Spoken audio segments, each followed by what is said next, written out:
Wanita sombong ini memerintah sopir barunya seenaknya. Dia tidak tahu, sopir itu adalah mantan kekasih yang dulu dia campakkan, dan kini seorang miliarder. Sebelum lanjut, tekan like, subscribe, dan komen, hadir, untuk absen di bawah. Oke, kita masuk ke ceritanya. Suara espresso machine mendesis pelan di sudut ruangan, nyaris tak terdengar di dalam kemewahan apartemen penthouse yang didominasi kaca dan baja poles. Arga Wiratama, 30, berdiri membelakangi jendela setinggi langit-langit, menatap lanskap Jakarta yang sibuk di bawah sana. Di tangannya, sebuah tablet mahal menampilkan data real-time pergerakan saham. Semua portofolionya hijau. Sukses adalah udara yang dihirupnya. Arga adalah CEO dari Awi Group, sebuah perusahaan investasi dan teknologi yang ia bangun dari nol. Ia adalah cerita sukses yang diidamkan banyak orang, pemuda miskin yang merantau, bekerja keras, dan kini mengendalikan sebuah imperium. Tapi pagi ini, fokusnya pecah. Bukan karena data saham. Asistennya baru saja mengirimkan sebuah tautan berita. Ditinggal kabur suami, sosialita Kirana Putri terlilit hutang miliaran rupiah. Jantung Arga berdebar, bukan karena kaget, tapi karena sesuatu yang lain. Sesuatu yang dingin dan tajam. Kirana. Nama itu seperti hantu dari masa lalu. Ia menekan tautan itu. Foto Kirana, 30, terpampang jelas, keluar dari kantor polisi, wajahnya berusaha ditutupi tas branded yang kini mungkin satu-satunya aset berharganya. Cantiknya masih sama, tapi keangkuhan yang familiar itu kini bercampur dengan kepanikan yang kentara. Arga tersenyum tipis. Senyum yang tidak mencapai matanya. Ia mematikan tablet dan berjalan ke bar. Menuang segelas air putih, namun pikirannya melayang 10 tahun ke belakang. Kantin kampus yang sumpek. Bau mie instan dan keringat. Arga muda, kurus, dengan kemeja flanel yang sudah sedikit pudar, duduk di hadapan Kirana. Kirana, di puncak popularitasnya, menatap Arga dengan tatapan yang sulit diartikan. Arga, katanya pelan, seolah takut didengar. Aku rasa kita nggak bisa lanjut. Jantung Arga serasa diremas. Kenapa? Karena skripsiku? Atau karena aku harus kerja paruh waktu? Sebentar lagi aku lulus, Kirana. Rencana bisnisku sudah. Bukan itu, potong Kirana, suaranya sedikit meninggi. Ini bukan soal rencana. Ini soal sekarang.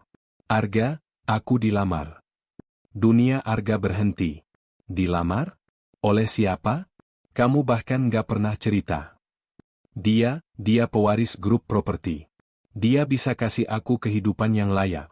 Bukan cuma janji dan mimpi, kata Kirana. Arga tertawa getir. Jadi, semua pembicaraan kita tentang membangun dari nol, tentang saling dukung, itu semua bohong. Disinilah tatapan Kirana berubah. Dari ragu menjadi dingin, seolah ia baru saja membuat keputusan final. Arga, jangan naif. Hidup itu butuh kepastian. Aku capek nunggu kamu sukses. Rencanamu itu cuma mimpi di siang bolong. Aku butuh realita. Realita, ulang Arga, suaranya bergetar. Atau kemewahan? Terserah kamu mau bilang apa. Kirana berdiri, merapikan roknya. Aku pergi. Jangan cari aku lagi. Kita beda level.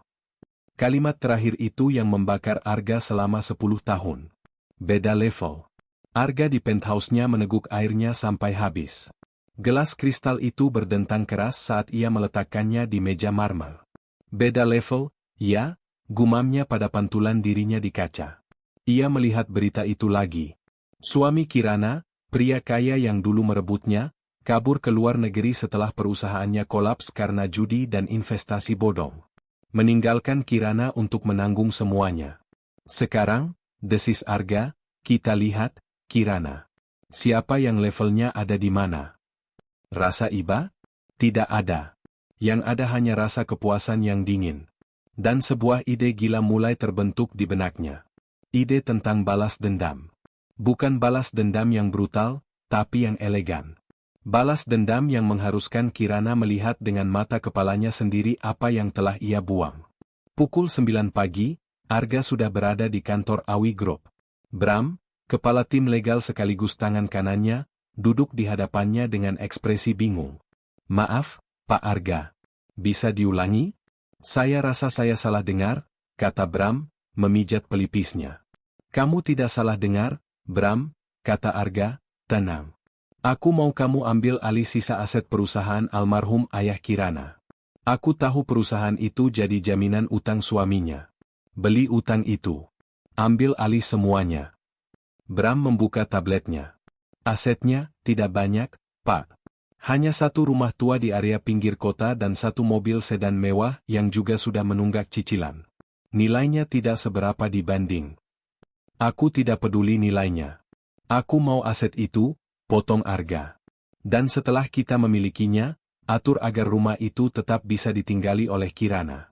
Dengan syarat." "Syarat?" "Ya. Perusahaan kita, katakanlah anak perusahaan manajemen aset, akan menyediakan fasilitas untuknya agar dia bisa melanjutkan hidup dan membayar utangnya pada kita secara perlahan. Fasilitas itu," Arga mencondongkan tubuhnya, "adalah mobil dan seorang sopir pribadi." Bram terdiam sejenak, mencoba memahami arah pikiran bosnya. "Pak, ini tidak biasa. Kita bukan perusahaan amal. Dan menyediakan sopir? Untuk apa?" "Sopirnya adalah aku." Bram nyaris tersedak ludahnya sendiri. "Pak, itu gila. Anda CEO Awi Group. Anda tidak bisa jadi sopir. Bagaimana dengan rapat dewan, dengan investor dari Singapura minggu depan? Atur semuanya secara online. Katakan aku sedang survei lapangan di lokasi terpencil. Kamu bisa urus itu," kata Arga. "Ini penting, Bram. Ini urusan pribadi." "Urusan pribadi?" Bram menatap bosnya. Ini tentang dia, kan? Wanita dari masa lalu Anda?" Arga tidak menjawab. Tatapannya sudah cukup sebagai jawaban. "Pak, ini berisiko. Identitas Anda bisa terbongkar." Bram mencoba menalar. "Lagi pula, untuk apa? Balas dendam? Menghinanya kembali?" "Aku hanya ingin melihatnya," kata Arga, suaranya rendah. "Aku ingin melihat apakah wanita yang dulu menghinaku karena aku miskin, masih bisa mempertahankan keangkuhannya saat dia tidak punya apa-apa. Dan," lanjut Arga, "aku ingin dia bergantung pada orang yang paling dia hina. Seorang sopir. Seorang pesuruh. Tanpa dia tahu bahwa sopir itu adalah aku." Bram menghela napas panjang. Ia tahu, jika Arga sudah memutuskan, tidak ada yang bisa mengubahnya. "Baik, Pak. Saya akan siapkan identitas palsu." "Angga." Latar belakang, mantan sopir taksi online, rekam jejak bersih. "Saya akan siapkan mobil sedan hitam yang tidak terlalu mencolok tapi layak. Dan seragam sopir." "Bagus," kata Arga. Ia berdiri, menatap Bram. Pastikan dia tidak bisa menolak tawaran ini. Buat seolah-olah ini adalah bagian dari restrukturisasi utang yang menguntungkannya. "Dimengerti, Pak." Saat Bram keluar ruangan, Arga memutar kursinya menghadap jendela. 10 tahun ia habiskan untuk membangun benteng kekayaan agar tak ada lagi yang bisa meremehkannya. Kini, benteng itu akan ia gunakan untuk menyusup kembali ke kehidupan wanita yang telah meruntuhkan dunianya. Kirana membanting pintu lemari es tua di dapur kontrakannya yang sempit. Kosong. Hanya ada setengah botol saus tomat dan beberapa telur sisa pesanan catering kemarin. Napasnya memburu. Pagi ini, 2 klien membatalkan pesanan nasi box mingguan. Alasannya klise, mau coba vendor lain. Kirana tahu, itu bohong. Berita kebangkrutannya sudah menyebar. Siapa yang mau percaya pada jasa catering yang pemiliknya dikejar debt collector? Rumah ini, peninggalan ayahnya, adalah satu-satunya yang tersisa. Tapi surat penyitaan sudah duduk manis di meja makan. Dia tidak tahu harus berbuat apa lagi. Pernikahannya gagal, hartanya ludes, dan teman-teman sosialitanya lenyap bagai ditelan bumi. "Sombong," gumamnya getir. "Semua orang bilang aku sombong. Sekarang, apa yang bisa aku sombongkan?" Bel rumah berbunyi. Kirana mengernyit. Siapa yang datang sepagi ini? Debt collector? Dengan waspada, ia mengintip dari jendela. Seorang pria berpenampilan rapi, mengenakan kemeja batik lengan pendek yang tampak seperti seragam, berdiri di depan pintu. Di belakangnya, terparkir sebuah sedan hitam mengilap. Bukan mobil mewah baru, tapi sangat terawat. Kirana membuka pintu. "Cari siapa?" tanyanya, nada suaranya tetap dijaga setinggi mungkin, menyembunyikan kepanikannya. Pria itu menunduk sedikit. Wajahnya tertutup kacamata hitam standar dan topi sopir yang rapi. "Selamat pagi, Ibu Kirana Putri." "Saya sendiri." "Perkenalkan, Bu. Saya Angga. Saya sopir yang ditugaskan oleh PT Aset Jaya Mandiri untuk membantu operasional Ibu sehari-hari." Kirana membeku. "PT Aset Jaya Mandiri?" "Benar, Bu. Perusahaan kami yang mengambil alih aset dan utang properti ini," kata pria itu dengan suara datar dan profesional. "Menurut surat yang seharusnya sudah Ibu terima kemarin, sebagai bagian dari program keringanan, kami menyediakan fasilitas transportasi untuk menunjang usaha catering Ibu." Kirana ingat surat itu. Dia pikir itu hanya basa-basi hukum sebelum pengusiran. "Sopir? Mobil?" Kirana tertawa sinis. "Kalian pikir saya tidak bisa bayar utang, tapi kalian memberiku sopir? Ini lelucon?" "Bukan lelucon, Bu," jawab Angga, tenaganya luar biasa. "Pimpinan kami berpendapat, jika usaha Ibu lancar, pembayaran utang Ibu juga akan lancar. Mobil dan saya adalah investasi. Kami ditugaskan untuk mengantar Ibu belanja ke pasar, mengantar pesanan, dan kebutuhan lainnya. Gratis. Sampai kondisi keuangan Ibu stabil." Kirana menatap pria di hadapannya. Angga. Tingginya di atas rata-rata. Bahunya tegap. Sesuatu tentang cara berdirinya terasa familiar. Tapi wajahnya biasa saja. Kacamata itu menyembunyikan matanya. Logika Kirana berperang. Di satu sisi, harga dirinya terluka. Dia, Kirana Putri, sekarang harus menerima belas kasihan berupa sopir? Tapi di sisi lain, dia putus asa.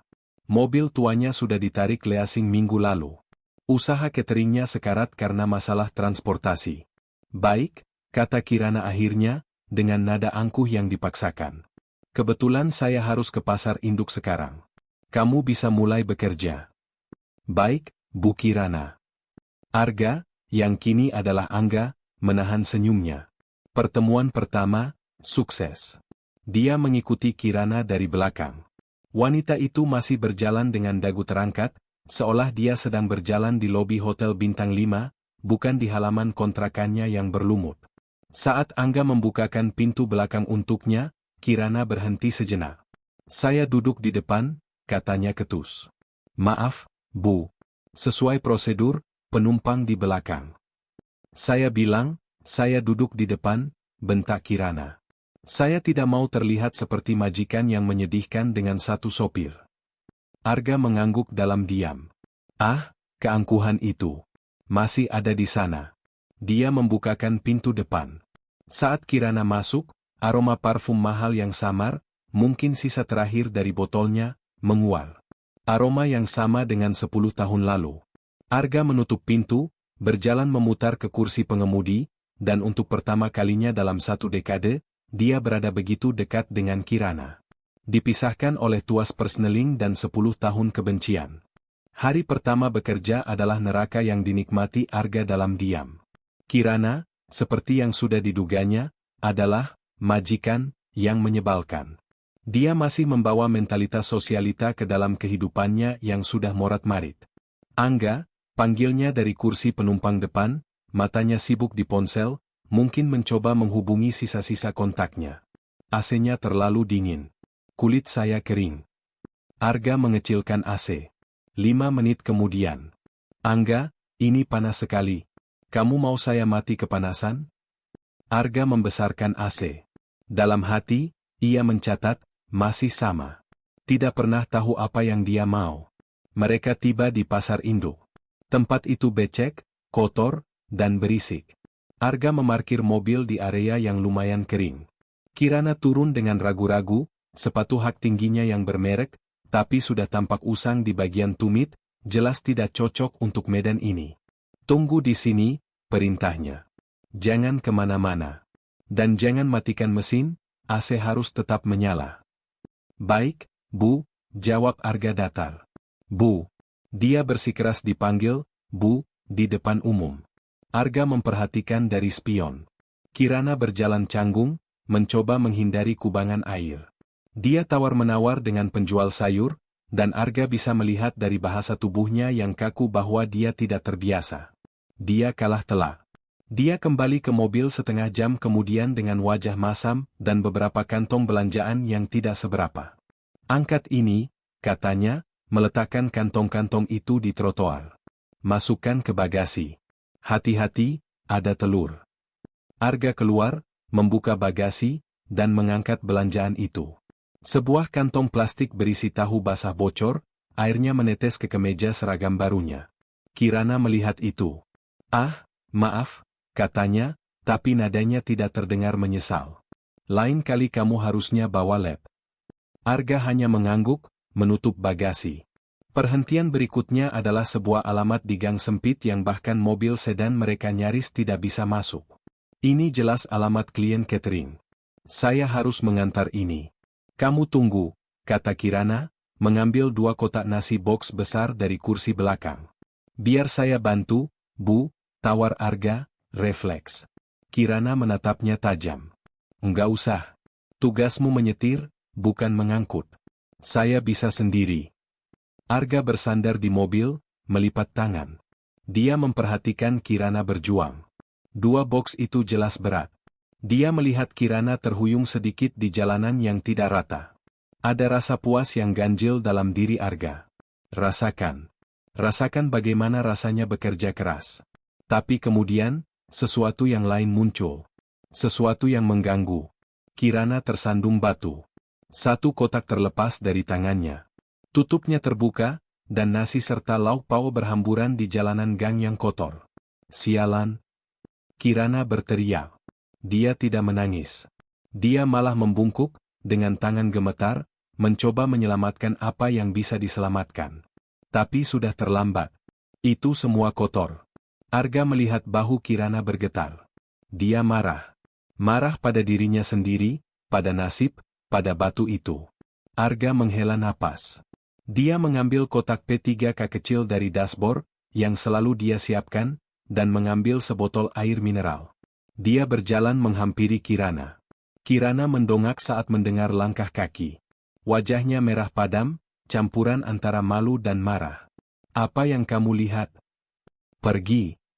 Arga tidak berkata apa-apa. Dia berjongkok, membuka botol air, dan menyiramkannya ke tangan Kirana yang kotor karena memungut makanan tadi. Lalu, dia menyodorkan sapu tangan bersih dari sakunya. Kirana tertegun.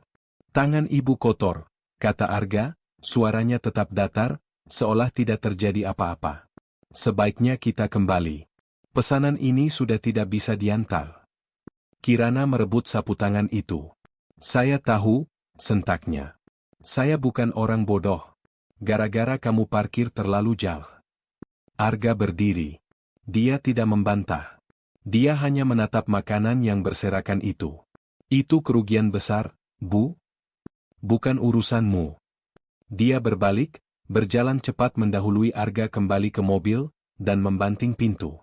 Selama sisa perjalanan pulang, hanya ada keheningan. Kirana membuang muka keluar jendela, tapi Arga bisa melihat pantulannya di kaca spion samping. Dia melihat setitik air mata yang buru-buru dihapusnya. Rasa puas dalam diri Arga sedikit memudar, berganti dengan perasaan rumit yang tidak ia sukai. 2 minggu berlalu dalam rutinitas yang menegangkan. Arga adalah, Angga, sopir yang efisien, pendiam, dan patuh. Kirana adalah, Bu Kirana, majikan yang menuntut, mudah tersinggung, tapi jelas-jelas sedang berjuang mati-matian. Usaha cateringnya sedikit membaik dengan adanya transportasi yang lancar. Tapi Kirana masih sangat angkuh. Dia akan menelepon seseorang di depan Arga, tertawa keras, dan berpura-pura menolak ajakan makan siang di restoran mahal. Aduh, maaf, darling.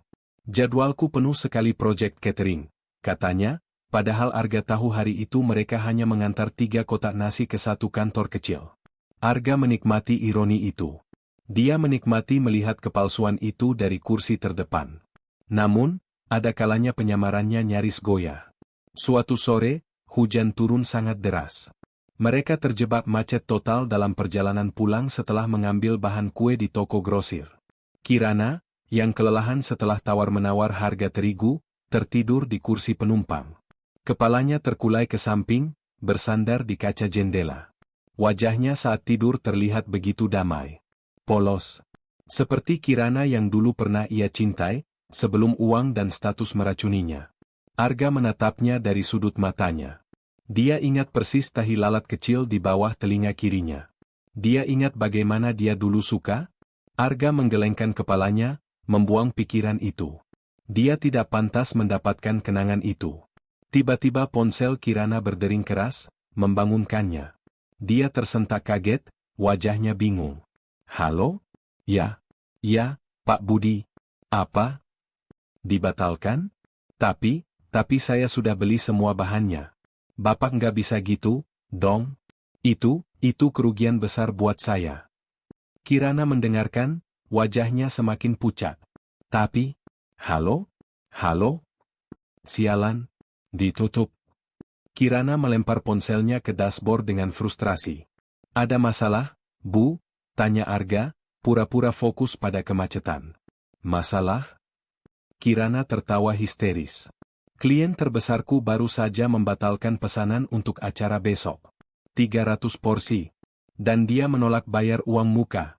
Aku pakai sisa uangku untuk beli bahan-bahan itu. Dia menutupi wajahnya dengan kedua tangan. Bahunya kembali bergetar. Ini kedua kalinya Arga melihatnya goyah. Kenapa semua orang jahat sekali? Isaknya tertahan. Arga menghela napas. Dia benci melihat orang menangis. Tapi dia lebih benci lagi karena yang menangis adalah Kirana, dan hatinya goyah. Jalanan ini akan macet setidaknya 1 jam lagi, kata Arga, suaranya tenang, memecah isakan Kirana. Ya terus kenapa? Kamu mau ikut menyalahkanku juga? Bukan, Bu, kata Arga. Tapi kalau kita diam saja, bahan-bahan di belakang bisa rusak karena terlalu lama di mobil. Dan ibu akan semakin rugi. Kirana mengangkat kepalanya, matanya merah. Lalu aku harus apa? Kita tidak bisa mengubah fakta pesanan itu dibatalkan, kata Arga, melirik spion dan melihat celah di jalur sebelah. Tapi kita bisa mengubah kerugian total menjadi kerugian sebagian. Kirana menatapnya bingung. Maksudmu? Kita putar balik, Arga mengambil keputusan. Dia memutar setir, mengambil jalur putar balik darurat yang ilegal. Kita jual bahan-bahan itu malam ini juga. Setidaknya kembali modal. Jual kemana? Ini sudah malam. Ada pasar kaget di dekat stasiun yang buka sampai tengah malam. Pedagang kecil akan mau membeli bahan-bahan ibu dengan harga miring, tapi itu lebih baik daripada busuk semua. Kirana terdiam, menatap profil sopirnya. Cara bicara pria ini, begitu tenang, begitu penuh solusi. Tidak seperti sopir biasa yang hanya akan panik atau mengeluh. Bagaimana kamu tahu tempat itu? Tanya Kirana, nada suaranya sedikit curiga. Saya dulu sering cari tambahan di sana, bohong Arga. Kirana menatapnya lekat-lekat. Angga, panggilnya pelan. Suaramu, caramu menganalisis masalah, rasanya aku pernah mendengarnya. Jantung Arga berdebar kencang. Dia ketahuan? Mungkin mirip seseorang, Bu, jawab Arga, berusaha menjaga suaranya tetap datar, matanya fokus ke jalan. Banyak orang punya suara yang mirip. Kirana memicingkan matanya. Ya, mungkin. Dia menyandarkan punggungnya, tapi tidak lagi menangis. Dia menatap tetesan hujan di jendela. Arga, batinnya. Cara bicaranya tadi persis seperti Arga. Saat Arga dulu menjelaskan rencana bisnisnya yang muluk-muluk. Kirana menggeleng pelan. Tidak mungkin. Arga sudah lama hilang. Laki-laki itu mungkin sudah menyerah pada mimpinya, bekerja sebagai manajer rendahan di suatu tempat, sudah menikah dan punya anak. Dia tidak mungkin muncul lagi di kehidupannya yang berantakan ini. Apalagi sebagai seorang sopir. Itu mustahil. Kirana menepis pikiran itu jauh-jauh.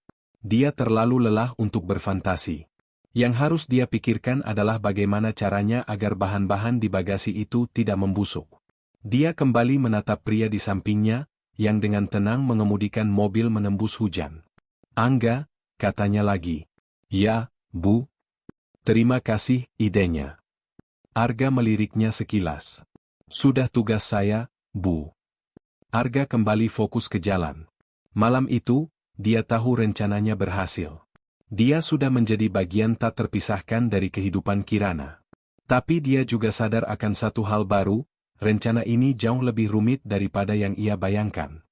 "Putar balik, Angga." "Saya bilang putar balik." Suara Kirana terdengar tajam, memecah keheningan di dalam mobil. Arga, sebagai Angga, melirik sekilas ke spion. Mereka baru saja memasuki sebuah area di pinggiran kota yang padat dan kumuh. Tujuan mereka, mengantar pesanan tumpeng mini untuk acara syukuran di sebuah gang sempit. "Tapi alamatnya ada di depan, Bu," jawab Arga datar, sengaja memancing. "Saya tahu. Tapi lihat itu." Kirana menunjuk ke depan. Sekelompok pemuda bertato sedang berkumpul di mulut gang, menatap mobil mereka dengan tatapan ingin tahu. "Saya nggak mau berurusan sama mereka. Kita batalkan saja." Arga menghentikan mobil. "Dibatalkan, Bu? Tapi tumpengnya sudah jadi. Ibu akan rugi lagi." Kirana membuang muka. "Itu bukan urusanmu. Putar balik sekarang." Arga tahu apa yang terjadi. Ini bukan soal keamanan. Ini soal harga diri. Kirana Putri, yang terbiasa turun di lobi Hotel Bintang 5, kini harus masuk ke gang becek untuk mengantar pesanan senilai mungkin Rp300.000. Dan dia malu. Arga tidak bergerak. "Saya yang akan antar, Bu. Ibu tunggu di mobil. Kunci pintunya." Sebelum Kirana sempat protes, Arga sudah keluar. Dia membuka bagasi, mengangkat kotak tumpeng itu, dan berjalan lurus ke arah para pemuda tadi. Kirana menahan napas, tangannya mencengkeram gagang pintu. Arga berhenti di depan mereka. Dia tidak terlihat takut. Dia hanya mengangguk singkat. "Permisi, Mas. Mau antar pesanan ke rumah Pak RT." Salah satu pemuda itu menatapnya, lalu tertawa. "Wah, sopir baru, ya? Lewat sini, Mas." Mereka bahkan memberinya jalan. Kirana tercengang. Semudah itu? 5 menit kemudian, Arga kembali dengan tangan kosong. Dia masuk ke mobil dengan tenang, seolah baru kembali dari membeli koran. "Sudah diterima, Bu. Uangnya sudah ditransfer ke rekening Ibu," katanya, lapor Arga. Kirana tidak menjawab. Dia hanya menatap lurus ke depan. Rasa malunya kini bercampur dengan perasaan aneh. Dia malu karena telah bersikap pengecut, dan sopirnya, yang dia anggap rendah, justru lebih berani dan profesional darinya. Perjalanan pulang diwarnai keheningan. Arga sengaja mengambil rute yang lebih panjang, melewati sebuah warung soto kaki lima yang ramai. Perut Kirana berbunyi. Bunyi yang lirih, tapi cukup keras untuk didengar Arga di dalam mobil yang hening. Arga menepikan mobil. "Kenapa berhenti?" tanya Kirana, waspada. "Ibu belum makan siang," kata Arga. "Saya lihat tadi pagi ibu cuma minum air. Ibu tidak bisa bekerja kalau sakit." "Saya tidak lapar," dusta Kirana. Arga menghela napas. Dia keluar dari mobil, membeli sebungkus soto dan sate, lalu kembali. Dia tidak memberikannya ke tangan Kirana. Dia hanya meletakkannya di dashboard. "Makanlah, Bu. Saya akan tunggu di luar." Arga keluar dan berdiri bersandar di mobil, membelakangi Kirana. Di dalam mobil, Kirana menatap bungkusan soto itu. Air matanya menggenang. Ini adalah penghinaan dalam bentuk lain. Seorang sopir mengasihaninya. Seorang sopir membelikannya makan siang karena dia tidak punya uang. Tapi dia lapar. Sangat lapar. Dengan tangan gemetar, dia membuka bungkusan itu. Harga dirinya berteriak, tapi tubuhnya mengkhianatinya. Dia makan dengan cepat, terisak dalam diam, berharap sopir itu tidak mendengarnya. Di luar, Arga mendengarkan setiap isakan tertahan itu. Rasa puasnya karena, balas dendam, telah menguap seluruhnya. Yang tersisa hanyalah rasa iba yang menusuk. Ini bukan lagi drama, ini adalah perjuangan hidup yang nyata. Dan untuk pertama kalinya, Arga merasa bersalah. Malam itu, hujan turun seperti ditumpahkan dari langit. Arga dan Kirana baru saja menyelesaikan sebuah pekerjaan catering kecil untuk pesta ulang tahun privat di sebuah rumah mewah di kawasan elit. Ini adalah klien besar pertama Kirana setelah berbulan-bulan, dan dia menanganinya dengan sempurna. Tapi sekarang, jam 11 malam, mereka terjebak. Hujan badai membuat tim waiter yang seharusnya membantu Kirana berkemas, pulang lebih dulu. Sialan, umpat Kirana, menatap tumpukan food warmer berat dan kotak-kotak piring kotor. Pemilik rumah sudah jelas mengisyaratkan mereka untuk segera pergi. Kirana menatap Arga yang sedang berdiri di dekat pintu, memegang payung. Angga, panggilnya, nadanya putus asa. Jangan cuma berdiri di situ. Bantu saya. Ini adalah pelanggaran pertama atas aturan tak tertulis mereka. Arga adalah sopir, bukan kuli angkut. Arga menatapnya sejenak, lalu tanpa berkata-kata, dia menggulung lengan kemeja seragamnya dan berjalan menembus hujan ke mobil, membuka bagasi lebar-lebar. Selama setengah jam berikutnya, mereka bekerja dalam diam. Berdua. Mengangkat kotak berat, bolak-balik dari dapur mewah ke mobil di tengah guyuran hujan. Mereka basah kuyup. Seragam Arga menempel di tubuhnya, dan riasan mahal Kirana yang susah payah dipertahankannya kini luntur total. Akhirnya, barang terakhir masuk ke bagasi. Mereka berdua melompat masuk ke kursi depan mobil, terengah-engah. Suara hujan yang menghantam atap mobil terdengar memekakkan telinga. Nyalakan pemanasnya, kata Kirana, menggigil. Giginya bergemeletup. Arga menyalakan mesin dan pemanas. Udara hangat perlahan mulai mengisi kabin, bercampur dengan bau hujan dan kelelahan. Setidaknya, sukses, kata Kirana pelan, lebih pada dirinya sendiri. Mereka suka makanannya. Ibu memang hebat dalam hal ini, celetuk Arga. Kirana menoleh, menatapnya. Itu pujian? Itu fakta, Bu. Kirana tertawa kecil. Tawa yang kering dan getir. Dia menyandarkan kepalanya ke jok, menatap tetesan air di jendela. Dia begitu lelah, dan pertahanannya runtuh. Dulu, katanya tiba-tiba, suaranya pelan. Suamiku, mantan suamiku, berjanji aku tidak akan pernah perlu mengangkat barang seberat ini seumur hidupku. Dia bilang, tanganku terlalu berharga untuk kerja kasar. Arga terdiam. Jantungnya berdebar. Dia tidak menyangka Kirana akan terbuka padanya. Dia bilang aku adalah pialanya, lanjut Kirana, matanya menerawang. Ternyata, piala hanya bagus untuk dipajang. Saat perusahaan goyah, piala adalah yang pertama dijual. Dia meninggalkan ibu begitu saja, tanya Arga, berusaha menjaga suaranya tetap netral. Dia kabur, koreksi Kirana. Meninggalkan semua utangnya untukku.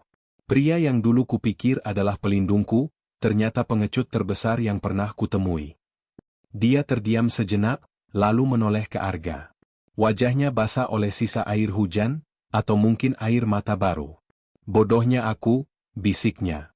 Aku dulu percaya padanya. Aku menukar, sudahlah. Dia tidak melanjutkan. Tapi Arga tahu apa yang tidak dia katakan. Aku menukar pria baik yang tulus demi dia. Dulu aku dibutakan oleh kemewahan, Angga, katanya, seolah Arga adalah seorang pendeta di ruang pengakuan dosa. Aku pikir uang adalah segalanya. Aku pikir cinta saja tidak cukup untuk hidup. Ternyata, saat uang itu hilang, cinta juga tidak ada. Mungkin ibu hanya memilih pria yang salah, kata Arga pelan. Bukan, bantah Kirana cepat. Aku yang salah. Aku yang menetapkan harga. Dan aku mendapatkan apa yang pantas ku terima. Pengakuan itu menggantung di udara. Arga merasa tidak nyaman. Rencana balas dendamnya adalah untuk melihat Kirana menderita karena kesombongannya. Tapi sekarang, Kirana mengakui kesalahannya, bukan pada Arga, tapi pada Angga, sopirnya. Sandiwara ini tiba-tiba terasa begitu kejam. Dia bukan lagi pengamat yang superior, dia adalah penipu yang mencuri momen kerapuhan seseorang. Sebaiknya kita jalan, Bu, kata Arga, suaranya sedikit serak. Malam sudah larut. Kirana hanya mengangguk, memalingkan wajahnya kembali ke jendela. Arga menyalakan wiper dan mulai mengemudikan mobil, hatinya jauh lebih kacau daripada badai di luar. Seminggu kemudian, Arga harus menjalani kehidupan gandanya. Pagi itu, dia adalah Arga Wiratama, CEO Awi Group, yang memimpin rapat pemegang saham di Awi Tower, sebuah gedung pencakar langit berlapis kaca di pusat distrik bisnis. Dia mengenakan setelan Tom Ford seharga puluhan juta, rambutnya ditata sempurna. Rapat berjalan lancar. Dia adalah pemimpin yang tegas, visioner, dan disegani. Saat rapat selesai, dia berjalan keluar dari ruang konferensi di lantai 40, ditemani Bram, tangan kanannya. Penerbangan ke Singapura sudah diatur ulang, Pak, kata Bram. Bagus. Aku akan...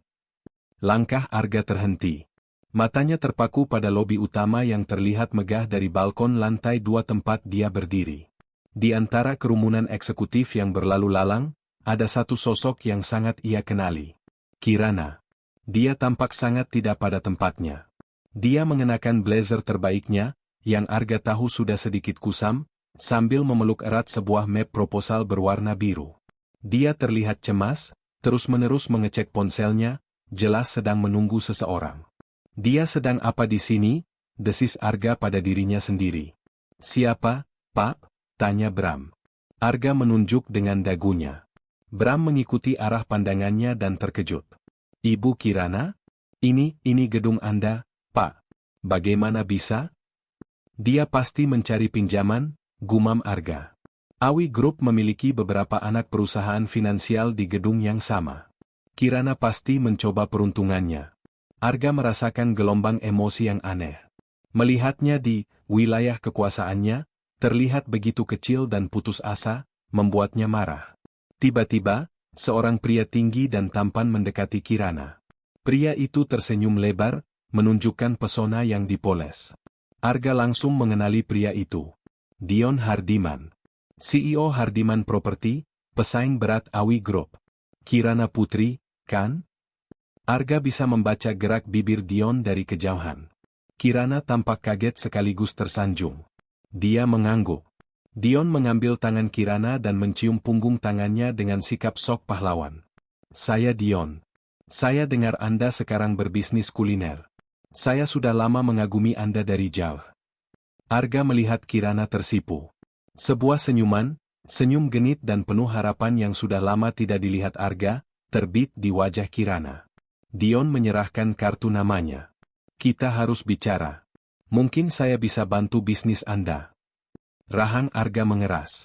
Bram di sampingnya bisa merasakan aura dingin yang tiba-tiba memancar dari bosnya. Pak Arga? Dia pikir dia siapa? Hiu yang mencium bau darah, desis Arga. Kemarahan yang murni dan tidak terduga membakarnya. Ini bukan kemarahan, Angga. Ini adalah kecemburuan, Arga.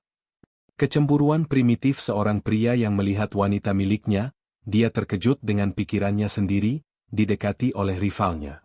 Dia benci melihat Kirana tersenyum pada Dion. Dia benci cara Dion memandangnya. Bram, kata Arga, suaranya tajam.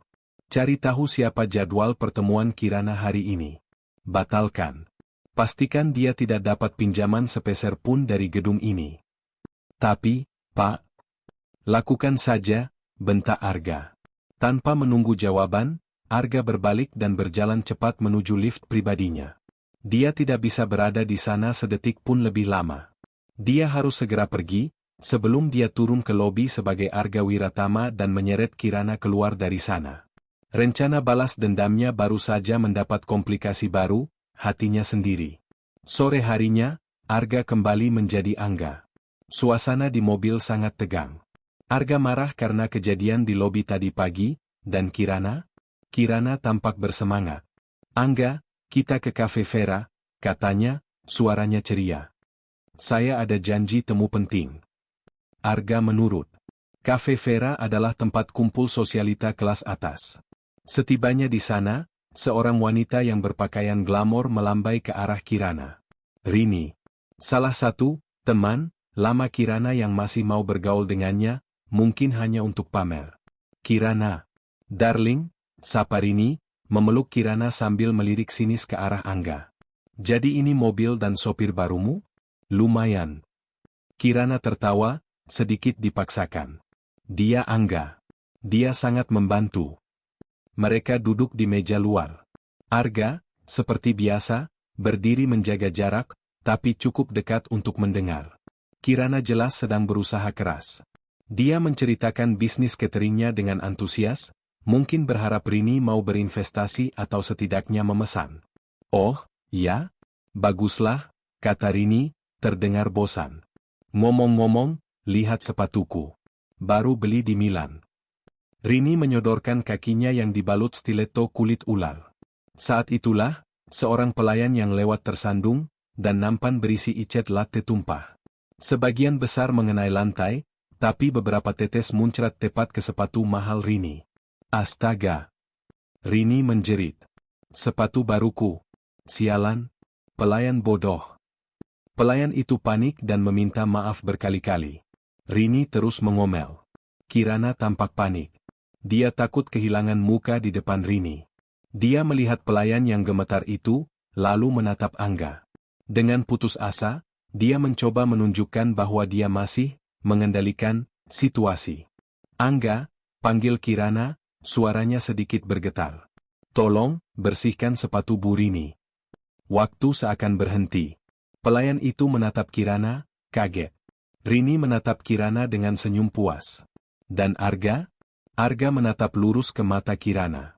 Di sana, Arga tidak melihat kesombongan. Dia melihat permohonan. Mata Kirana seolah berkata, tolong. Sekali ini saja. Jangan buat aku terlihat lebih menyedihkan dari ini. Arga adalah CEO Awi Group. Harga dirinya bernilai triliunan. Dia bisa saja berbalik, masuk ke mobil, dan pergi meninggalkan Kirana di sana. Tapi dia melihat mata Kirana. Mata yang sama yang menangis di mobil malam itu. Perlahan, Arga melangkah maju. Dia mengambil serbet bersih dari meja sebelah. Tanpa berkata apa-apa, dia berlutut. Di depan kafe yang ramai, di depan Rini yang tersenyum meremehkan, dan di depan Kirana yang menahan napas, Arga Wiratama, sebagai Angga si sopir, dengan tenang mengelap noda kopi dari sepatu kulit ular itu.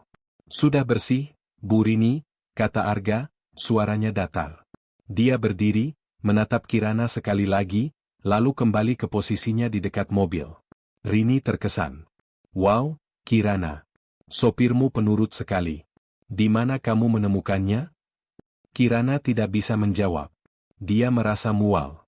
Dia baru saja melakukan hal paling memalukan dalam hidupnya.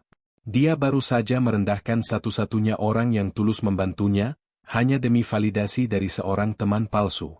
Aku harus ke toilet, gumam Kirana, bergegas pergi. Di dalam mobil dalam perjalanan pulang, Kirana tidak berani menatap Arga. Keheningan itu begitu pekat hingga menyesakkan. Angga, Kirana akhirnya angkat bicara, suaranya nyaris tak terdengar. Ya, Bu. Soal tadi, di kafe. Kirana menelan ludah. Kamu tidak seharusnya? Saya. Itu bagian dari pekerjaan saya, Bu. Potong Arga. Suaranya dingin. Bukan dingin yang profesional, tapi dingin yang personal. Dingin yang penuh kekecewaan. Rasa dingin di suara Arga menyakiti Kirana lebih dari sekadar bentakan. Dia menyandarkan kepalanya di jendela, merasa menjadi manusia paling hina di dunia. Kirana tidak tidur 1 jam pun. Kartu akses hitam dengan foto Arga Wiratama tergeletak di meja riasnya yang terkelupas, seolah mengejeknya. Pukul 6 pagi, dia sudah mandi, mengenakan pakaian terbaiknya yang tersisa, sebuah blus sutra pudar dan celana bahan. Wajahnya pucat, tetapi tekadnya keras. Ponselnya bergetar. Pesan dari Angga, saya di depan, Bu. Kirana menarik napas dalam-dalam. Sandiwara harus berlanjut. Untuk saat ini, dia masuk ke mobil dan duduk di kursi depan, seperti biasa. Dia tidak bisa menatap pria di sampingnya. Pria yang sama yang kemarin berlutut membersihkan sepatu temannya. Pria yang sama yang fotonya terpampang di kartu CEO Awi Group. Kita ke pasar hari ini, Bu? Tanya Arga, suaranya masih datar dan profesional. Tidak, kata Kirana, suaranya sedikit bergetar. Turunkan saya di halte bus Transjakarta Sudirman. Saya ada janji temu. Arga, Angga, sedikit mengernyit. Halte bus? Saya bisa antar ibu sampai ke tujuan. Tidak perlu. Turunkan saja di sana, bentak Kirana, lebih keras dari yang dia maksud. Arga terdiam, lalu mengangguk. Baik, Bu. Perjalanan terasa seperti selamanya.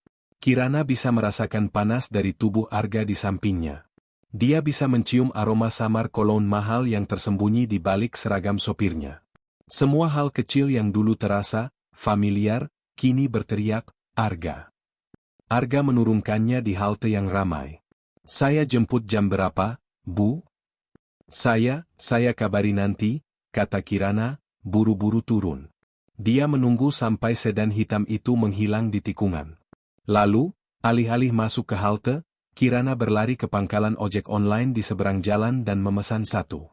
Ikuti mobil sedan hitam itu, Pak, perintahnya pada si pengemudi. Jangan sampai kehilangan, tapi jangan terlalu dekat. Aksi kejar-mengejar pun dimulai. Kirana mengira Arga akan pulang ke rumah singgah, Angga, atau ke pool mobil. Dia salah. Mobil itu melaju mulus, kembali ke jantung distrik bisnis.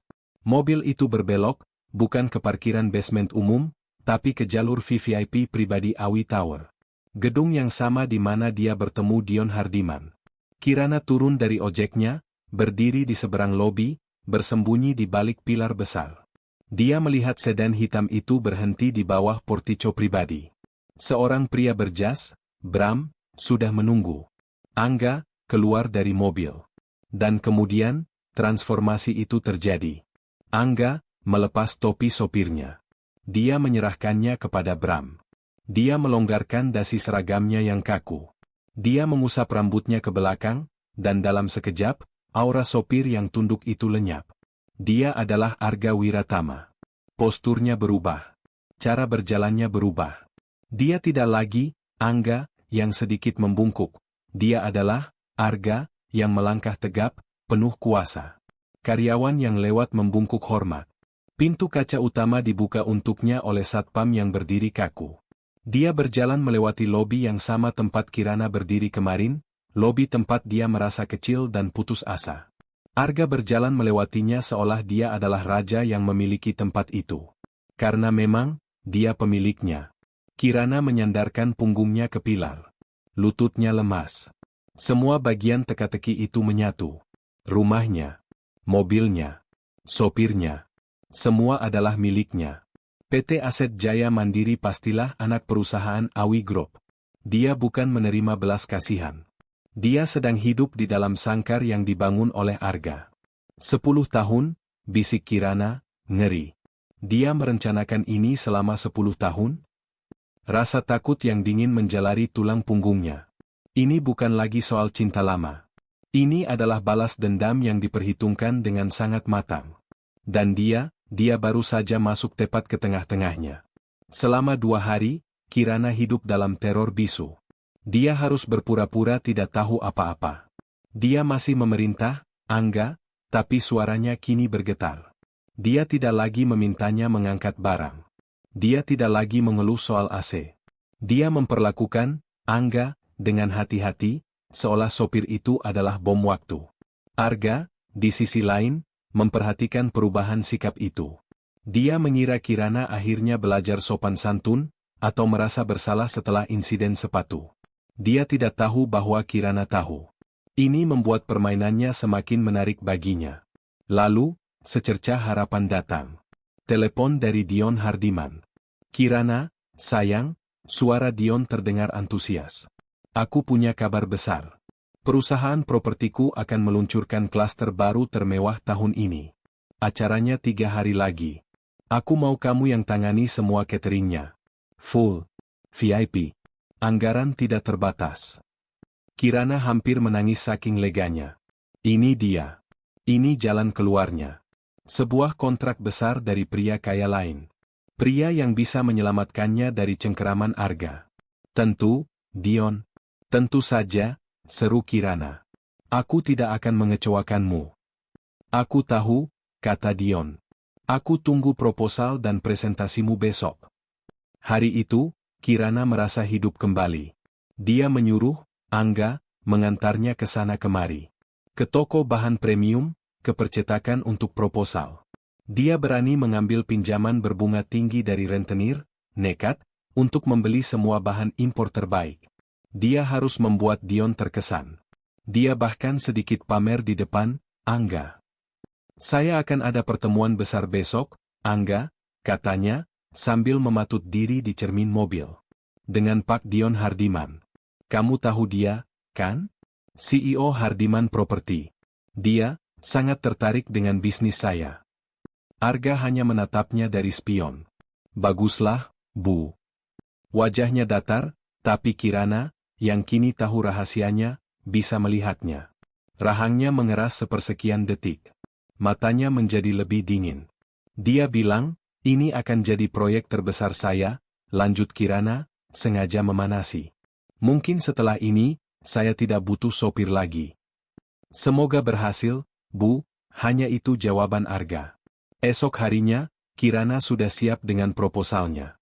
Dia sudah berpakaian rapi, siap diantar Angga ke kantor Dion. Saat dia hendak melangkah keluar rumah, ponselnya berdering. Notifikasi berita. Breaking news, Awi Group lakukan akuisisi mengejutkan, ambil alih seluruh proyek unggulan Hardiman Property. Jantung Kirana berhenti. Dia membaca artikel itu dengan tangan gemetar. Dalam sebuah langkah korporasi yang brilian dan agresif, Awi Group yang dipimpin oleh Arga Wiratama. Ponselnya berdering lagi. Kali ini dari Dion. "Kirana, maaf," suara Dion di seberang terdengar hancur. "Semuanya hilang. Proyeknya diambil alih. Acaranya dibatalkan. Aku bangkrut. Arga Wiratama menghancurkanku." Ponsel itu terlepas dari tangan Kirana. Di luar, klakson mobil berbunyi. Angga sudah menunggu. Krisis itu sempurna. Dia tidak hanya kehilangan kontrak. Dia kini terlilit utang pada rentenir. Semua bahan impor, daging wagyu, trufle, salmon, sudah dia beli. Bahan-bahan yang akan membusuk dalam 2 hari. Dia hancur. Benar-benar hancur. Dan dia tahu siapa pelakunya. Itu bukan langkah bisnis. Itu adalah pesan.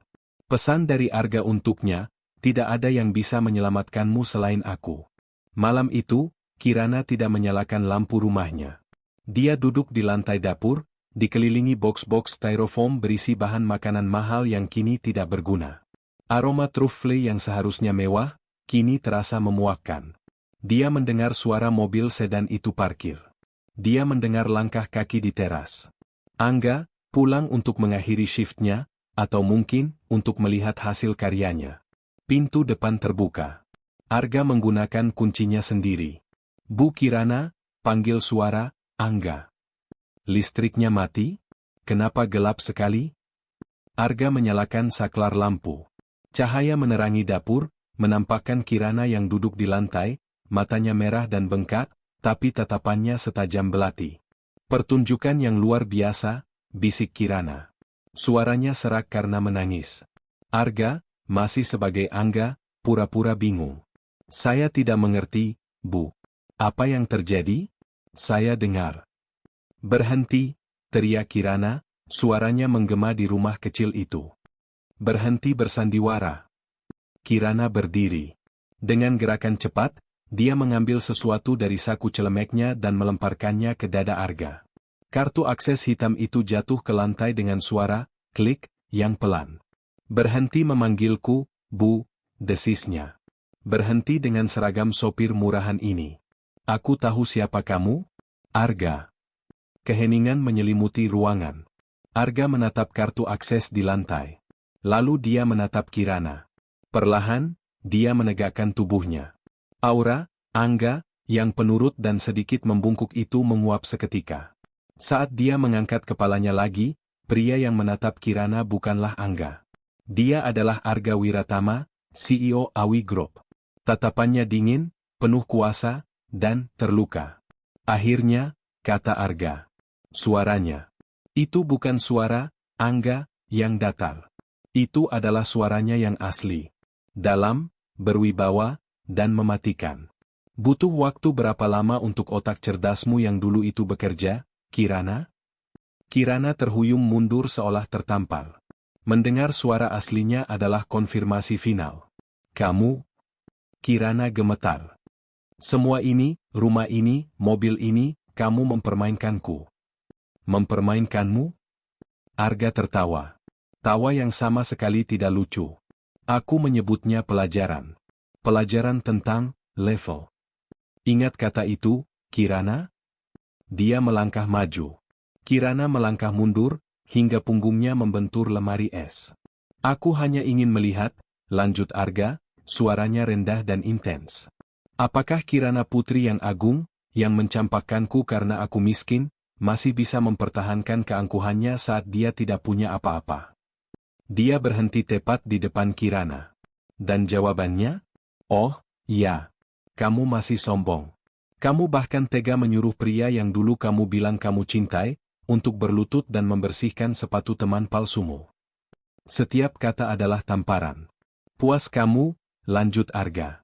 Puas melihat CEO Awi Group jadi pesuruhmu? Merasa menang? Air mata Kirana mengalir deras.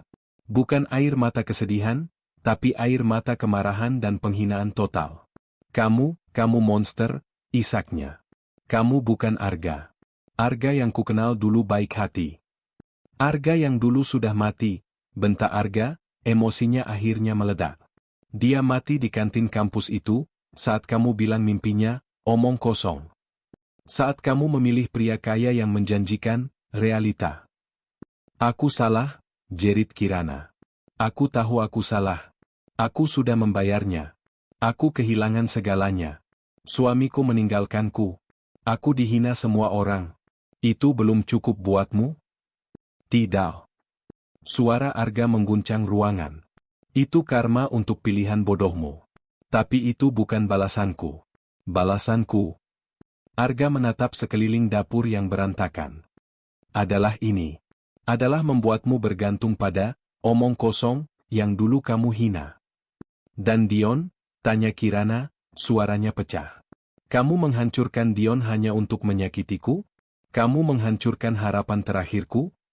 Dion? Arga mendengus. Dia hanya hama. Dia berani menyentuh apa yang bukan miliknya. Tapi ya, kau benar. Aku mengambil proyek itu untuk menunjukkan padamu bahwa tidak ada pangeran kaya lain yang akan datang menyelamatkanmu. Tidak kali ini. Kirana luruh ke lantai, tenaganya habis. Dia memukul-mukul tumpukan box di sampingnya.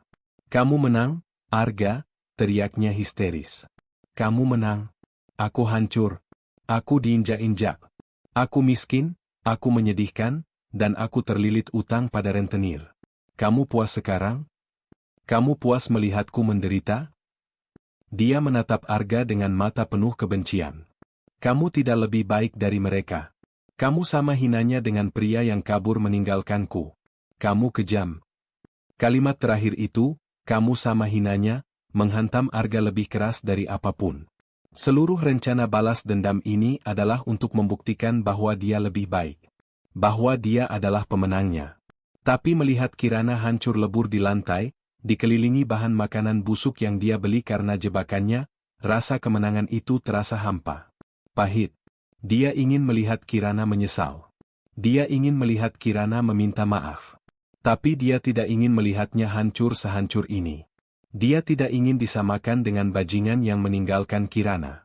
Kekejaman. Itu bukan tujuannya. Atau benarkah? Arga memejamkan matanya sejenak. Suara isakan Kirana yang putus asa adalah satu-satunya suara di ruangan itu. Rencana balas dendamnya berhasil, terlalu berhasil. Keheningan yang berat mengisi ruangan, hanya diselingi oleh isak tangis Kirana yang mulai mereda, berganti dengan napas yang putus asa. Pergi, bisik Kirana. Dia tidak lagi menatap Arga. Dia menatap lantai. Ambil rumah ini. Ambil mobilnya. Aku sudah selesai. Kamu menang, Arga. Selamat. Arga berdiri kaku. Ini adalah momen kemenangannya. Dia seharusnya berbalik, keluar dari rumah itu, dan membiarkan Kirana tenggelam dalam kehancurannya. Misi selesai. Tapi kakinya tidak bergerak. Kata-kata Kirana, kamu sama hinanya, terus terngiang. Dia menatap tumpukan box wagyu dan salmon. Dia melihat proposal Kirana untuk Dion, yang tergeletak di meja makan, penuh dengan ide-ide brilian. Dia ingat Kirana yang bekerja keras di tengah hujan, yang mengakui kesalahannya pada Angga. Aku tidak menghancurkan Dion hanya untukmu, kata Arga pelan, suaranya kini kehilangan semua kemarahan, hanya menyisakan kelelahan. Akuisisi itu sudah direncanakan berbulan-bulan. Dion ceroboh. Tapi, aku memang mempercepatnya saat aku tahu dia menghubungimu. Dia mengakui sebagian. Bahan-bahan ini, Arga menunjuk box-box itu. Tidak akan sia-sia. Kirana mendongak, matanya yang bengkak menatapnya bingung. Apa maksudmu? Arga mengeluarkan ponselnya. Dia tidak lagi berpura-pura. Awi Group, sekarang pemilik proyek properti itu, akan tetap mengadakan acara peluncuran. Lusa. Jantung Kirana berdebar pelan. Lalu? Mereka butuh vendor catering. Kirana membeku. Dia tidak percaya dengan apa yang didengarnya. Kamu mengejekku? Setelah semua ini, kamu menawariku pekerjaan? Bukan, kata Arga tegas. Aku tidak menawarimu pekerjaan. Aku menawarimu investasi. Dia berjongkok, menyamakan tingginya dengan Kirana. Untuk pertama kalinya, Kirana melihat sesuatu selain kemarahan di matanya. Sesuatu yang rumit. Aku akan danai penuh bisnismu, kata Arga. Aku akan membayar utang rentenirmu. Aku akan memberikan modal agar kamu bisa membangun dapur profesional. Aku akan menyelamatkanmu dari kebangkrutan. Kirana menatapnya dengan curiga. Kenapa? Supaya kamu bisa mengendalikanku lebih jauh? Menjadikanku bonekamu? Tidak, kata Arga. Dengan satu syarat. Syarat apa? Aku harus jadi kekasihmu, ludah Kirana. Syaratku, kata Arga, mengabaikan hinaan itu, adalah kamu harus jujur. Jujur? Jujur pada dirimu sendiri.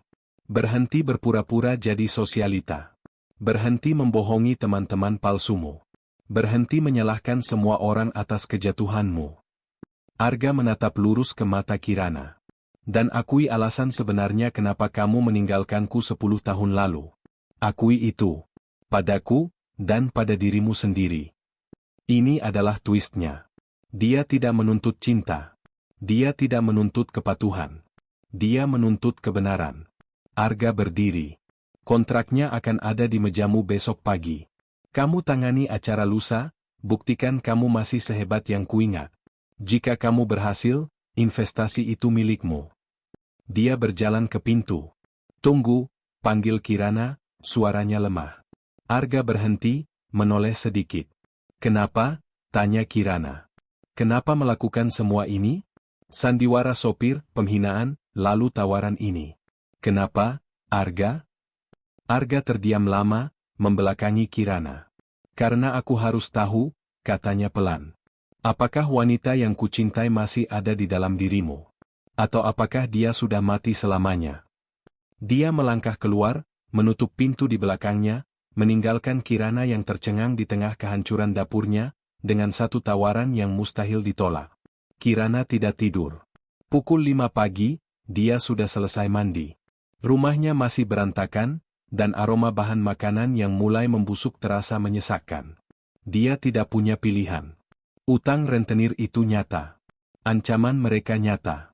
Kehancuran total ada di depan mata. Di meja makan, tergeletak sebuah map tebal berwarna biru tua dengan logo Awi Group. Kontrak investasi. Dengan tangan yang masih gemetar karena amarah dan kelelahan, dia menelepon nomor yang tertera di kartu nama Bram, yang diselipkan di map itu.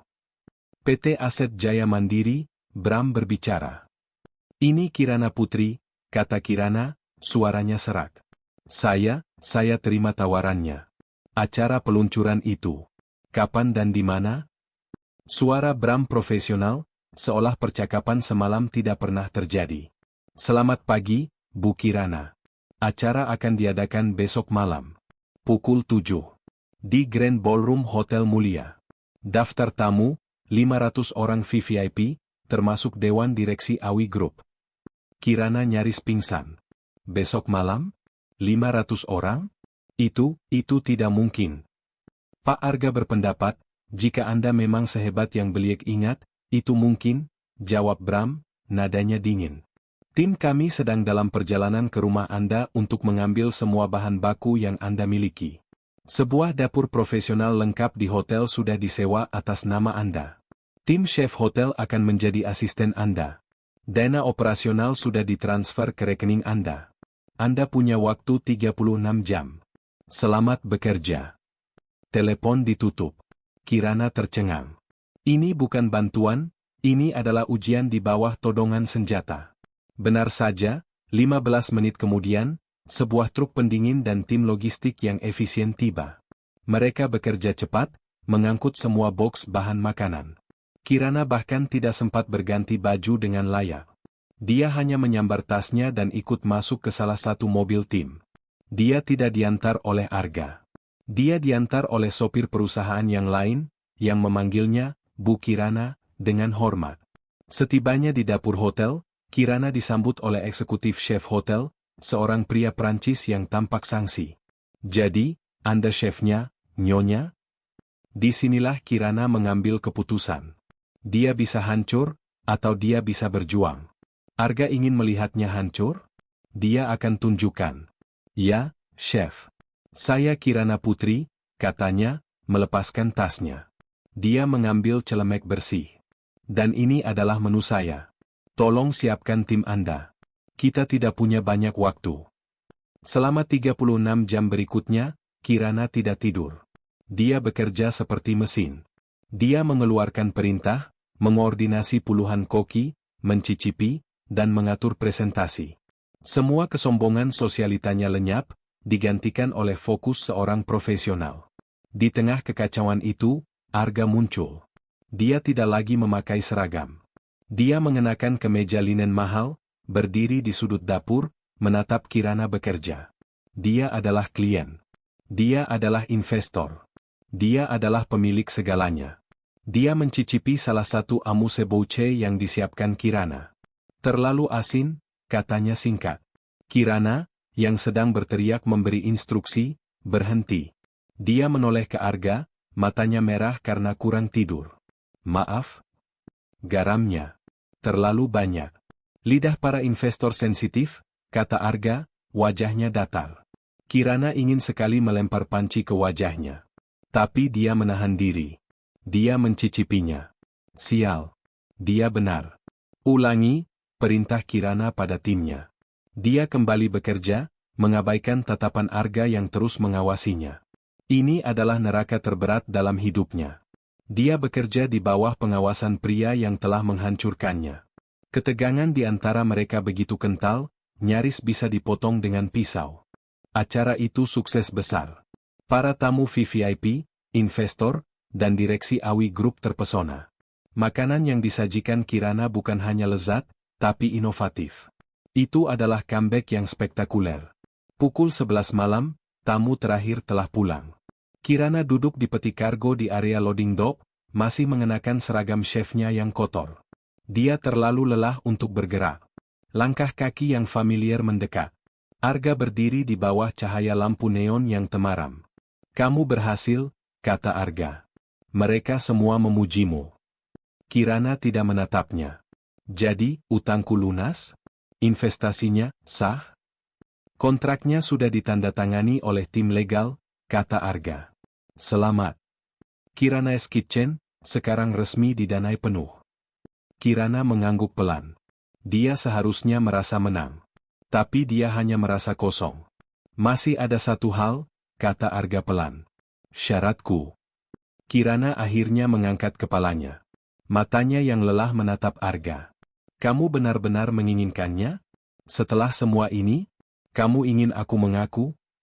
Aku butuh mendengarnya, kata Arga. Kirana tertawa getir. Dia berdiri, menyandarkan punggungnya ke dinding bata yang dingin. Baik, katanya. Kamu mau dengar kebenarannya? Alasan aku meninggalkanmu?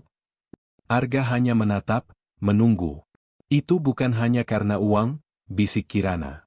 Itu karena rasa takut. Aku takut miskin, Arga. Sangat takut. Kamu tidak pernah miskin, kata Arga. Tapi aku melihatnya, suara Kirana meninggi.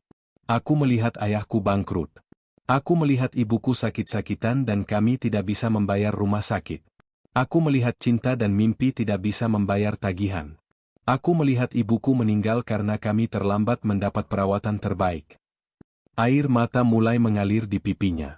Aku lelah berjuang. Aku lelah bermimpi. Lalu dia datang, mantan suamiku. Dia menawarkan keamanan, kepastian. Sebuah kehidupan di mana aku tidak perlu takut lagi. Dia menatap Arga, matanya penuh penyesalan. Dan kamu datang padaku dengan semua mimpimu. Rencana bisnismu. Kamu memintaku untuk berjuang lagi. Untuk menunggu lagi. Aku tidak sanggup, Arga. Jadi kamu memilih jalan pintas, kata Arga. Aku memilih jalan pengecut, koreksi Kirana. Aku menghinamu. Aku bilang mimpimu omong kosong, karena aku benci diriku sendiri yang begitu lemah. Aku harus meyakinkan diriku bahwa aku melakukan hal yang benar. Jadi aku menghancurkanmu, untuk membenarkan tindakanku. Pengakuan itu menggantung di udara. Ini adalah kebenaran yang pahit dan memalukan. Itu, kata Kirana, suaranya pecah. Itu kebenarannya. Sekarang, puas kamu, Arga? Balas dendammu lengkap. Arga mendengarkan setiap kata. Dinding kemarahan yang telah dia bangun selama 10 tahun perlahan-lahan runtuh. Dia mengharapkan pengakuan keserakahan, tapi yang dia dapatkan adalah pengakuan rasa takut dan trauma. Dia menghela napas panjang, menatap ke langit malam. Puas? Arga mengulang kata itu. Tidak. Kirana mengernyit. Lalu apa maumu lagi? Saat aku memulai sandiwara ini, kata Arga pelan, menoleh ke Kirana. Ya, aku ingin balas dendam.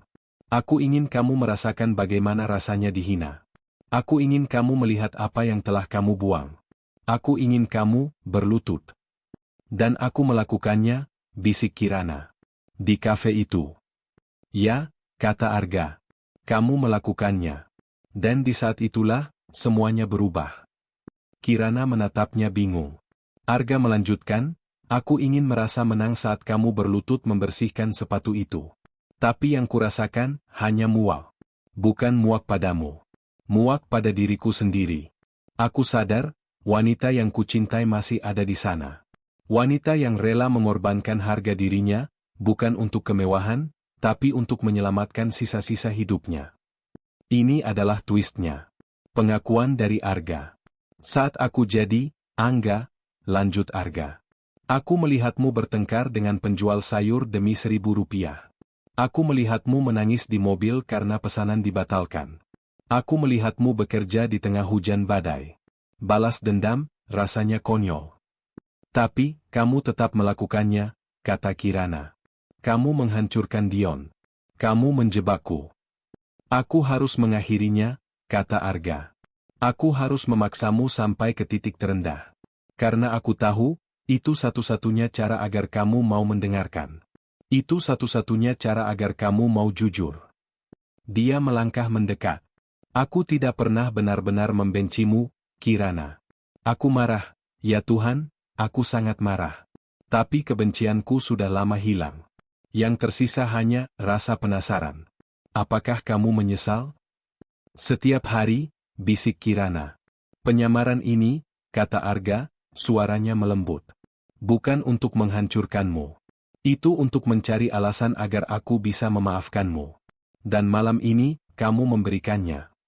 Arga mengulurkan tangannya. Bukan tangan CEO ke bawahan. Bukan tangan, Angga, kemajikan. Hanya tangan Arga. Ayo pulang, katanya. Kamu butuh istirahat. Kirana menatap tangan itu untuk waktu yang lama. Lalu, perlahan, dia menerima uluran tangan itu.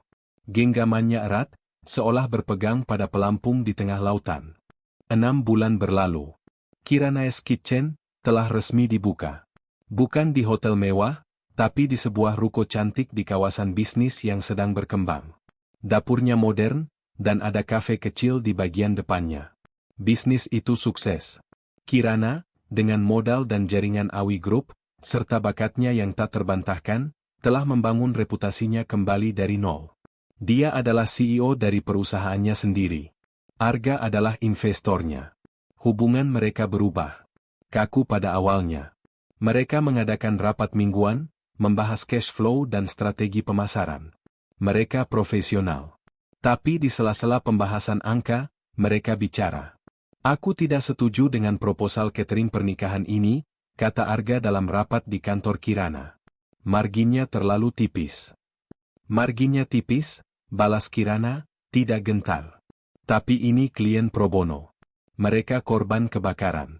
Ini bagus untuk citra perusahaan. Arga menatap Kirana. Kirana yang dulu tidak akan pernah peduli pada citra, hanya pada keuntungan. Arga tersenyum tipis. Senyum tulus pertamanya. Setuju. Alokasikan dananya dari budget CSR. Setelah rapat selesai, Bram dan tim lainnya pergi. Hanya tinggal mereka berdua. Kamu berubah, kata Arga, sambil menuang kopi untuk mereka berdua. Kita semua berubah, jawab Kirana, menerima cangkir itu. Aku sekarang tahu harga sebungkus soto kaki 5. Arga tertawa kecil, mengingat hari itu. Dan aku tahu rasanya membersihkan sepatu kulit ular. Mereka berdua terdiam, lalu tertawa bersama. Tawa yang memecahkan ketegangan terakhir di antara mereka. Itu bukan lagi kenangan pahit. Itu adalah bagian dari sejarah mereka. Kamu tahu, kata Kirana pelan. Aku jauh lebih bahagia sekarang, dengan satu kafe kecil ini, daripada saat aku dulu tinggal di rumah mewah. Aku tahu, kata Arga. Kebahagiaan memang bukan soal realita atau mimpi. Tapi soal kejujuran.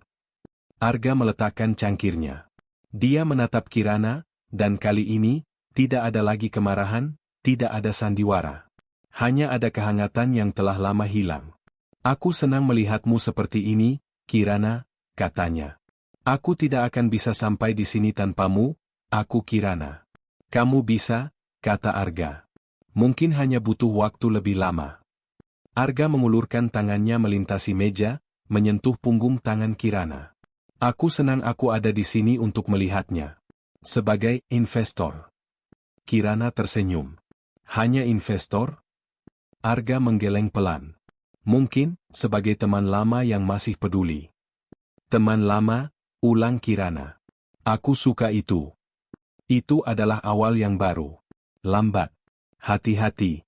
Tapi nyata. Dibangun di atas puing-puing masa lalu, didasari oleh kejujuran, maaf, dan rasa hormat yang baru ditemukan. 1 tahun kemudian. Malam itu adalah malam penganugerahan Culinary Entrepreneur Awards. Kirana's Kitchen memenangkan kategori pendatang baru paling inovatif. Kirana berdiri di atas panggung, memegang piala kaca yang berat. Dia tampak memukau dalam balutan gaun sederhana namun elegan. Dia bukan lagi sosialita yang putus asa. Dia adalah seorang pengusaha wanita yang dihormati. Terima kasih, katanya di mikrofon, suaranya tenang dan percaya diri. Saya mendedikasikan ini untuk tim saya, dan untuk seseorang yang mengajari saya pelajaran paling berharga dalam bisnis dan kehidupan. Mata Kirana mencari di antara penonton. Di meja depan, Arga Wiratama bertepuk tangan pelan, senyum bangga tersungging di wajahnya. Setelah acara selesai, kerumunan wartawan mengepung Kirana. Bu Kirana, rahasia sukses Anda? Bu Kirana, apakah benar CEO Awi Group adalah investor Anda? Arga berjalan menembus kerumunan, dengan mulus berdiri di samping Kirana. Dia melingkarkan lengannya di pinggang Kirana dengan protektif. Rahasia suksesnya adalah kerja keras, kata Arga, mengambil alih. Dan ya, saya investornya. Investor yang paling beruntung. Kirana tersenyum, menyandarkan kepalanya sejenak di bahu Arga. Kilatan lampu blitz menyala. Beberapa jam kemudian, mereka akhirnya bisa lolos. Mereka berjalan di parkiran basement yang sepi. Kirana melepas sepatu hak tingginya. Aku lelah sekali, Arga, keluhnya. Kakiku rasanya mau copot. Arga tertawa. Mau aku gendong, Bu CEO? Tidak perlu, kata Kirana. Mereka tiba di sedan hitam mewah milik Arga, mobil aslinya. Arga membukakan pintu penumpang untuk Kirana, sebuah kebiasaan yang tidak pernah hilang. Saat Arga masuk ke kursi pengemudi dan menyalakan mesin, Kirana menoleh padanya. Arga, panggilnya. Ya? Mau aku yang menyetir? Arga menatapnya, terkejut, lalu tersenyum lebar. Kamu bisa? Aku sudah ambil les mengemudi lagi, kata Kirana bangga. Aku bukan lagi wanita manja yang butuh sopir pribadi. Arga terdiam sejenak, menatap wanita di sampingnya. Wanita yang telah melalui neraka dan kembali dengan jauh lebih kuat. Baiklah, kata Arga. Tapi dengan satu syarat. Apa? Kali ini, kata Arga, sambil melepaskan sabuk pengamannya dan berpindah ke kursi penumpang. Biar aku yang duduk di depan. Di sampingmu. Kirana tertawa, tawa yang lepas dan bahagia. Dia berpindah ke kursi pengemudi. Siap, Pak Bos, goda Kirana. Siap, Bu Bos, balas Arga. Mobil itu melaju meninggalkan gedung, membawa dua orang yang telah menemukan jalan mereka kembali, bukan sebagai majikan dan sopir, tapi sebagai dua pasangan yang setara, menuju masa depan yang mereka bangun bersama. Dan, tamat. Gimana akhir ceritanya? Puas? Kalau menurut kalian balas dendam Arga itu setimpal dengan perbuatan Kirana, komen, tim Arga. Tapi kalau menurut kalian Arga itu keterlaluan dan jahat, komen, tim Kirana.